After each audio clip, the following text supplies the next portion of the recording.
Good morning, students. How are you all? Hope all is well. Students, जैसा कि मैं आप लोगों को वैदिक एज ये चैप्टर का नाम है, इसको मैं पढ़ा रहा था। इसमें मैंने आप लोगों को ये बताया कि जो वैदिक एज है उसको दो भाग में डिवाइड किया गया, अर्ली वैदिक एज एंड लेटर वैदिक एज। और दोनों एज के है ना economic life, political life, religion है ना, सोशल लाइफ है ना, इन सब चीज़ के बारे में मैंने, कास्ट सिस्टम, इन सब चीज़ों के बारे में मैंने आप लोगों को बता दिया था। अब हम बात करेंगे कि जो वैदिक एज होते थे उसमें एजुकेशन सिस्टम कैसा होता था, पढ़ाई की जो पद्धति होती थी, पढ़ाई की जो व्यवस्था होती थी वह किस तरह होती थी। तो देखिए, एज पर द सोर्सेज, जो हमको सोर्स से पता चलता है, जो भी हमको है ना वैदिक एज का जो सोर्स है, जब हम लोग उसको स्टडी करते हैं तो हमें यह पता चलता है कि education was limited to the upper 3 class.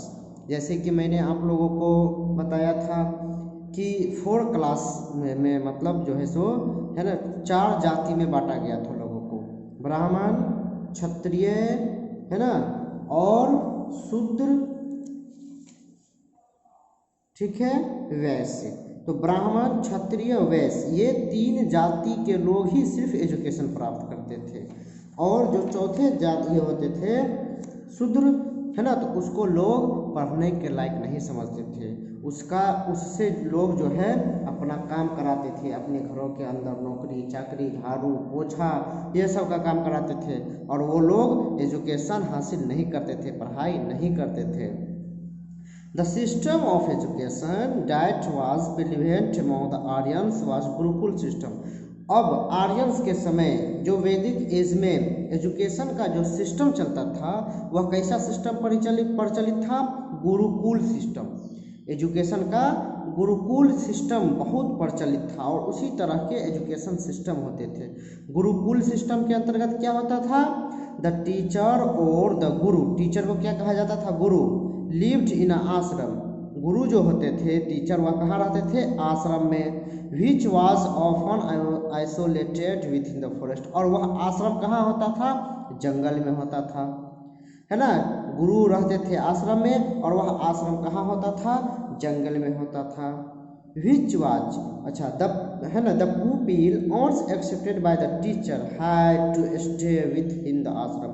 अगर जो भी टीचर, जो भी गुरु अगर किसी स्टूडेंट को, पुपिल मतलब शिष्य, छात्र, किसी शिष्य को जब अपना लेते थे तो वह उसको अपने साथ उस आश्रम में रखते थे और उस स्टूडेंट को, उस शिष्य को उस टीचर के साथ आश्रम में ही रहना पड़ता था।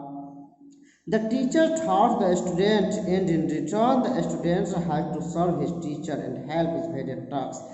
अब वहाँ पे आश्रम में साथ साथ रहते थे तो वो जो गुरु होते थे, टीचर, उसको बहुत कुछ सिखाते थे, बहुत कुछ समझाते थे, पढ़ाते थे, सिखाते थे, है ना। और जब वह सीख कर जब वापस आता था तो स्टूडेंट जो है क्या करते थे, सर्व हिज टीचर, तो है ना उस टीचर की बहुत सेवा करते थे और बहुत है ना वेरियस टास्क, बहुत अलग अलग है ना चीज़ों में उसको, अपने गुरु की वो मदद किया करते थे। The student also had to give his guru dakshina, है ना।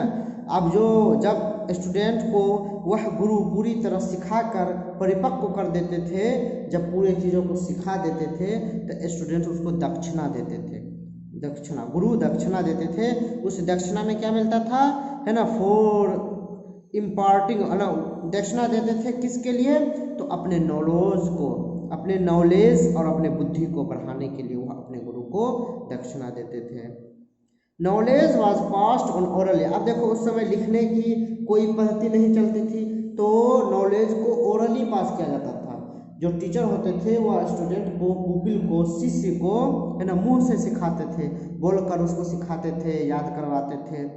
Most of this knowledge was from वैदिक लिटरेचर, और वो जो नॉलेज होता था वो वैदिक लिटरेचर से, वेद से, ऋग्वेद, सामवेद, यजुर्वेद, अथर्ववेद, भागवत गीता, है ना, ब्राह्मीस, है ना, या फिर जो है सो कल्कि पुराण, है ना, उपनिषद, इन सब चीज़ों से वह नॉलेज उनको सिखाते थे।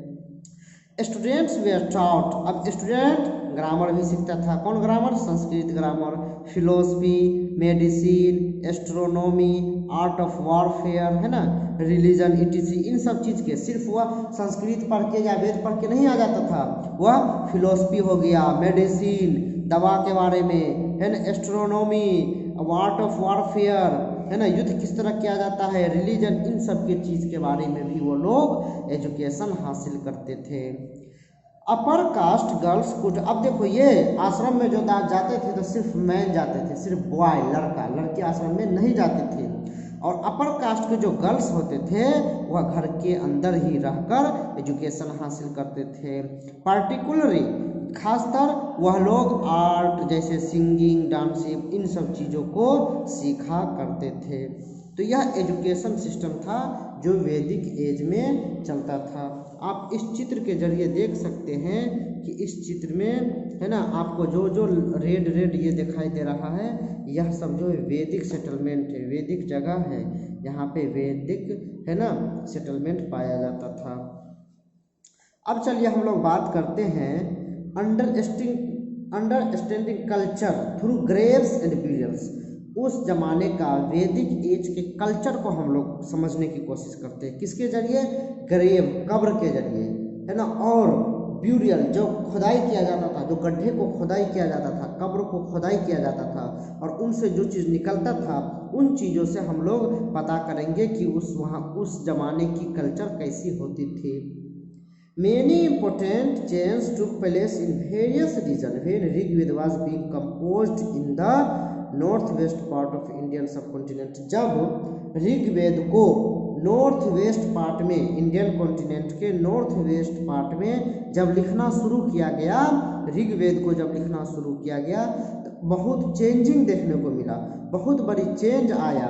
During the Vedic age, Vedic age के ही दौरान neolithic, chalcolithic and megalithic culture has prospered in several part of our country. Vedic age के दौरान ही हमारे इंडिया के बहुत सारे पार्ट्स में neolithic age, chalcolithic age, megalithic age, इन सब का जो कल्चर है वह समृद्ध हो गया, बहुत मजबूत हो गया। There is enough evidence, especially the discovery of grave burial in place। अब देखो, आप राजस्थान, डेक्कन, डेक्कन किसको बोला जाता है? साउथ के पार्ट को, कश्मीर, है ना, इंडिया के साउथ और मोस्ट पार्ट, इन सब जगह पे जो कब्र की खुदाई की गई तो बहुत ज़्यादा एविडेंस मिला। किस चीज़ के बारे में? वह आपको वैदिक एज के बारे में बहुत सारा एविडेंस प्राप्त हुआ। At many Neolithic and Chalcolithic sites पीट burial have been found.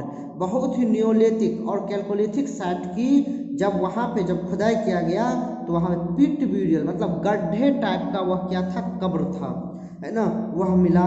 डिस्टिंसिव port, बहुत ही स्पेशल विशेष प्रकार का घड़ा, जब खुदाई किया गया गड्ढा को, कब्र को जब खोदा गया तो बहुत विशेष प्रकार का घड़ा, बहुत बड़ा बड़ा घड़ा, पोर्ट्स, है ना, मिला।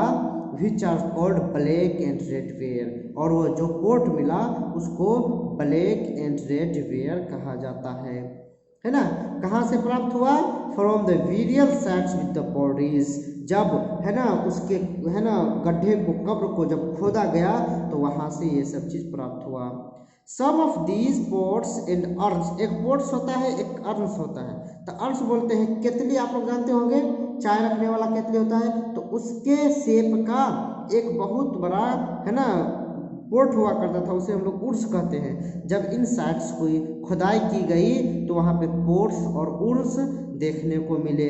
और इसमें क्या हुआ करता था? फूड एंड वाटर, उसमें फूड, भोजन और पानी भरा हुआ रहता था। Tools, weapons and ornaments also have often been found in the dead, और कभी कभी किसी किसी जगह पे जब कब्र की खुदाई की जाती थी तो उस पोर्ट्स में क्या हुआ करता था? तो टूल्स, हथियार, वेपन, ऑर्नामेंट, गहना जेवर, यह सब चीज़, है ना, उस गड्ढा में, उसमें पोर्ट में देखने को मिलता था। The goods found in the grave suggest that the people perhaps believed in life after death, है ना, thus buried dead। तो इन सब चीज़ों को जब है ना प्राप्त किया गया तो ऐसा माना जाता था कि जो लोग होते थे उसका यह धारणा होता था कि आदमी मरने के बाद फिर जिंदा होता है। तो वो लोग क्या करते थे कि आदमी को, जो आदमी मर जाता था तो उसकी आवश्यकता की जितने भी चीज़ होती थी उसके साथ ही किसी एक बड़ा घड़ा में, किसी एक पोर्ट में उसकी ज़रूरत की सारी चीज़ों को रख देता था और उसको जहाँ दफनाता था, जहाँ पे गाड़ता था, उसके बगल में उसके साथ साथ उसको भी रख देता था। क्यों रख देता था? तो क्योंकि उन लोग का मानना था कि ये लोग फिर से जिंदा होगा और अपने चीज़ों का यूज़ कर सकेंगे। The goods found in Graves at different sites very, है ना, अलग अलग साइट पे अलग अलग तरह के सामान पाए जाते थे। जब कब्र की खुदाई करती थी तो अलग अलग जगह पे अलग अलग सामान पाए जाते थे। जैसे है ना ब्रह्मागिरी जो अभी कर्नाटक में है, वहाँ पे जो स्केलेटन, जो कंकाल तंत्र, कब्र की खुदाई करने के बाद जो स्केलेटन मिला तो उसके साथ क्या रहता था? 33 गोल्ड बीड्स, है ना, 33 गो सोने की मोती, 2 गो स्टोन बीड्स पत्थर की मोती, 2 copper bangles, 4 copper bangles and 1 conch shell, है ना, ये सब चीज़ पाया जाता था। Other skeleton found there had only few pots, जबकि कुछ स्केलेटन ऐसे होते थे जहाँ पे थोड़ा ही पोर्ट्स, है ना, थोड़ा सा पोर्ट्स पाया जाता था। यह this suggest that people were beauty according to the wealth and status, इससे यह पता चलता है कि लोग को जब दफनाया जाता था, जब आदमी मर जाते थे तो उसे दफनाया जाता था, वो है ना आदमी के, है ना, वेल्थ के अनुसार वह कितना धनी है, धनी मनी रहता था तो ज़्यादा, है ना, जैसे देखो 33 gold Beed, 2 stone Beed, 4 copper Bengal, ये सब क्या होगा? धनी मनी आदमी होगा। तो इसके साथ ये सब चीज़, है ना, गाड़ दिया गया घड़ा में रखकर। जबकि जो गरीब आदमी होते थे उसके साथ थोड़ा ही बहुत चीज, घड़ा में थोड़ा सामान मिलता था। Some graves of the late Chalcolithic and early Iron Age are marked by megalithic structures, और कैलकोलिथिक एज, है ना, और जब कैलकोलिथिक एज की आखिरी समय में और आयरन एज के शुरुआती समय में जब ग्रेव को खोदा गया तो वहाँ पे मेगालिथिक स्ट्रक्चर देखने को मिला। Megaliths were hulls stone boulders, उसमें क्या होता था कि स्टोन का बड़ा बड़ा पत्थर का क्या होता था? Were use to mark the burial sites, जो कब्र होते थे उसको मार्किंग करने के लिए, याद रखने के लिए बड़ा बड़ा पत्थर को वहां रख दिया जाता था।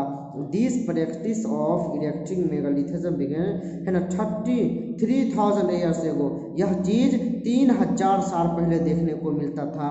Kashmir, north east India, south India, Brahmagiri, है ना, तेकालकोटा, इन डेक्कन, ये सब ऐसे जगह है जहाँ पे मेगालिथिक ब्यूरियल पाया जाता था। Some burials were marked by the single large stone, और कुछ कब्र जो होते थे वहाँ पे एक ही पत्थर रखा जाता था निशानी के तौर पर, जबकि other were marked by circle of stone, जबकि कुछ ऐसे भी कब्र होते थे जहाँ पे, है ना, स्टोन को चारों बगल से रख दिया जाता था। जैसे आप देख सकते हैं इस चित्र में, यहाँ पे कब्र है, इसके चारों तरफ देखो कितना बड़ा बड़ा स्टोन को रख दिया गया है निशानी के लिए, ठीक है। There were different types of megalithic burials, megalithic time में जो कब्र होते थे वो बहुत अलग अलग तरह के कब्र होते थे। इन द उर्न ब्यूरियल, है ना, उर्न ब्यूरियल होता था केतली के, है ना, शेप का कब्र होता था। The bones of death were put in urn, इसमें क्या होता था? जो आदमी मर जाते थे तो उसके बोन्स को एक उर्न में, एक केतली जैसे आकार के पोट में, उर्न में या पोट में रखकर और उसको सराउंडेड बाय द सर्कल, और उसको, है ना, पत्थर से चारों तरफ से घेर दिया जाता था। इन द किस्ट ग्रेव, जबकि किस्ट ग्रेव में एक बॉक्स टाइप का होता था, देखिए बॉक्स टाइप का चेम्बर देखते हैं, बॉक्स टाइप का चेम्बर होता था। वह कैसा शेप में होता था? देखो रेक्टेंगुलर शेप का होता था। Stone slabs was built inside it, और इसके अंतर्गत स्टोन का स्लैब बनाया जाता था। A porthole in one of the wall of the chamber allowed to grave be used again and again. अब इसके देखो एक साइड में होल छोड़ दिया जाता था जिसका यूज वो लोग इसके जरिए कुछ रखने के लिए इसका यूज कर सकता है। Some megalithic burial sites had more than one skeleton, जबकि कुछ मेगालिथिक ब्यूरियल में, मेगालिथिक कब्र को जब खोला जाता था तो उसमें एक से ज़्यादा स्केलेटन पाया जाता था। इसका ये मतलब होता था कि perhaps member belong to the same family have been found bid on same place at different time. ऐसा यह माना जाता था कि सेम फैमिली के अगर कोई मेंबर मर जाते थे तो उसको, जैसे बाप मर गया, उसके बाद कई सालों बाद बेटा मर गया, तो उसके बाप के कब्र के बगल में भी बेटा को भी दफना दिया जाता था, है ना। तब ना एक ही कब्र से दो दो स्केलेटन देखने को मिलता था। तो इस तरह के मानना है ना, मेगालिथिक एज में जब ब्यूरियल को, कब्र को खोदा जाता था तो इस तरह के चीज़ देखने को मिलते थे। तो डियर स्टूडेंट्स, आप देख सकते हैं इस चित्र के जरिए किस तरह, है ना, जब ब्यूरियल को, कब्र को खोदा गया तो कितना बड़ा घड़ा है। देखो इस घड़ा में क्या क्या सामान सब रखा गया है। तो इस तरह के, है ना, हम लोग को, है ना, जब कब्र को खोदा जाता था तो इस तरह की जानकारी मिलती थी। तो यही आपका चैप्टर था वैदिक एज। अब इसके बारे में मैंने आपको इतने सारे चीज़ पढ़ा दिया। अब हम इसमें एक जगह का केस स्टडी किया गया है ना, इनाम गांव के बारे में हम आप लोगों को नेक्स्ट वीडियो में बताएंगे। अभी तक के लिए इतना ही। Thank you very much. Good bye to all.